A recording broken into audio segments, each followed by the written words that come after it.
हरेक बच्चाले माया, समझ र सही मार्गदर्शनको अपेक्षा गर्दछ। धेरै पटक अभिभावकको गाली र कराइले बच्चाको मनमा डर र असुरक्षा बढाउँछ। यस्तो अवस्थामा एक सचेत शिक्षकको भूमिका महत्त्वपूर्ण हुन्छ। नमस्कार, आर्यनको बुवा, मम्मी सन्चै हुनुहुन्छ? नमस्कार मिस, अभिभावकले आफ्नो समस्या व्यक्त गर्छन्।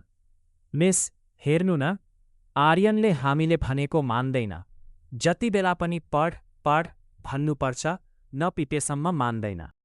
अब शिक्षिकाले बाल मनोविज्ञानको महत्त्वपूर्ण कुरा बुझाउनुहुन्छ। यसरी बच्चालाई कडा शब्दमा गाली गर्ने र शारीरिक सजाय दिने हो भने यसले बच्चाको मानसिक र मनोवैज्ञानिक विकासमा नकारात्मक असर पार्छ। के तपाईहरूलाई यो थाहा थियो? बाल मनोविज्ञान बुझ्नु भनेको बच्चाको भावना बुझ्नु हो। शिक्षिका, बच्चालाई माया, धैर्यता र सकारात्मक प्रोत्साहन चाहिन्छ। गाली र डरले होइन, समझ र समर्थनले उनीहरू राम्रो बन्छन्। जब अभिभावकले बच्चालाई बुझ्न थाल्छन्, तब परिवर्तन सुरु हुन्छ। सही